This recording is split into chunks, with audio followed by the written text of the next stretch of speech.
Le jour du bac, en philosophie, vous aurez le choix entre 3 sujets. 2 sujets de dissertation et un sujet d'explication de texte. Les 3 sujets porteront sur des notions différentes.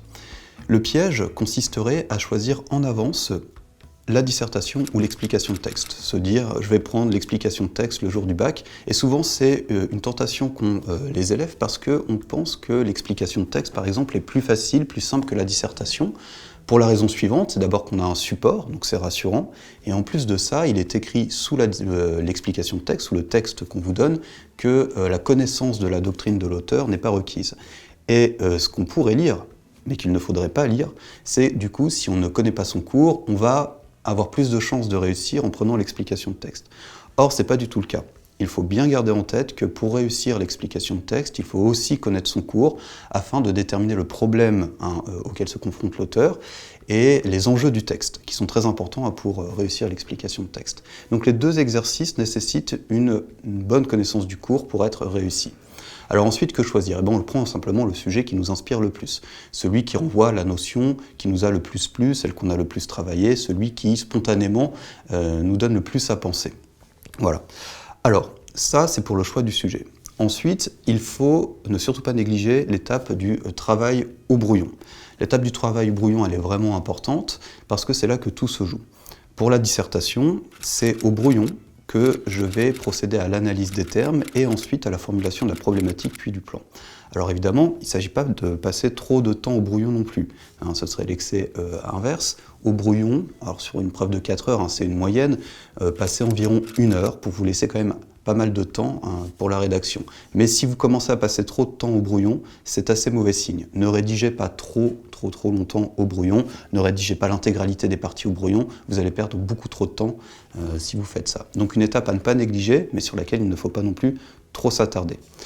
Pour l'explication de texte, c'est exactement la même chose. Vous prenez le temps de dégager le plan du texte, de trouver le problème et surtout de noter les notions du texte qui sont importantes au sens où vous devrez bien penser à les définir au cours de votre explication de texte. En ce qui regarde la rédaction même, ne faites pas un plan apparent. Ça, c'est quelque chose qu'il faut absolument éviter, que ce soit pour l'explication de texte ou la dissertation.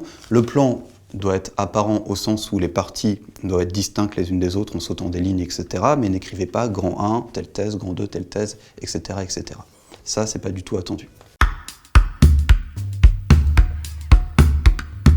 En ce qui regarde l'attente des correcteurs, gardez en tête qu'il n'y a pas de barème pour les 2 exercices. C'est-à-dire qu'on ne va pas noter l'introduction sur 5 points, le développement sur 10 points et la conclusion sur 5 points. On va noter la totalité de la copie. Les correcteurs, du coup, sont sensibles à certains aspects. Évidemment, en ce qui regarde la dissertation, votre capacité, ça c'est capital, à formuler un problème. Et la formulation du problème, elle dérive de l'analyse des termes. Donc évidemment, si vous passez à côté de ça, le correcteur va tout de suite le voir et ce sera plutôt mal parti. Donc pensez à bien définir les termes en introduction et à formuler clairement un problème, à problématiser. Ça, c'est très important.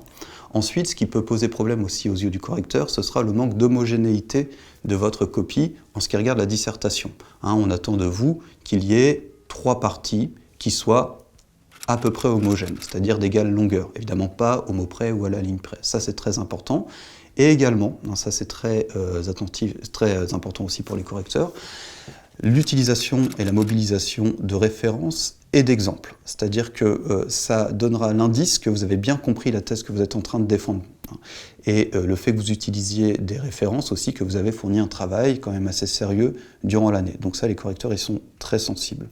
En ce qui regarde l'explication de texte, ce qu'on ne veut pas voir, c'est de la paraphrase. Ça, c'est vraiment l'écueil principal, celui sur lequel on tombe souvent. Et comment ne pas tomber dans la paraphrase? Eh bien, il faut penser à citer le texte quand vous êtes en train de l'expliquer.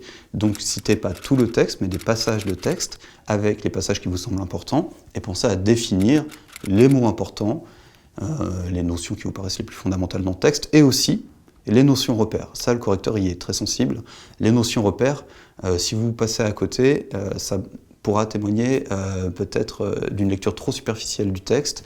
Il faut bien s'y arrêter, penser à les définir et les mettre en rapport avec le problème que vous avez dégagé et ce qu'essaie de faire l'auteur dans la partie que vous êtes en train d'expliquer. Pour terminer, on peut réussir l'épreuve de philosophie au bac, on peut même très bien la réussir, elle n'est pas du tout insurmontable, à condition d'avoir la bonne méthode, quelques connaissances, on ne vous demande pas en 4 heures de révolutionner la pensée, on vous demande de traiter un problème, de tâcher d'y répondre avec vos moyens, vous n'avez fait qu'1 an de philosophie, donc voilà, on en a conscience, on veut que vous soyez capable de montrer que vous avez assez travaillé, mais vous pouvez tout à fait y arriver, faites-vous confiance, prenez le sujet qui vous a le plus inspiré, ne faites pas le choix de la facilité entre guillemets, et ça marchera.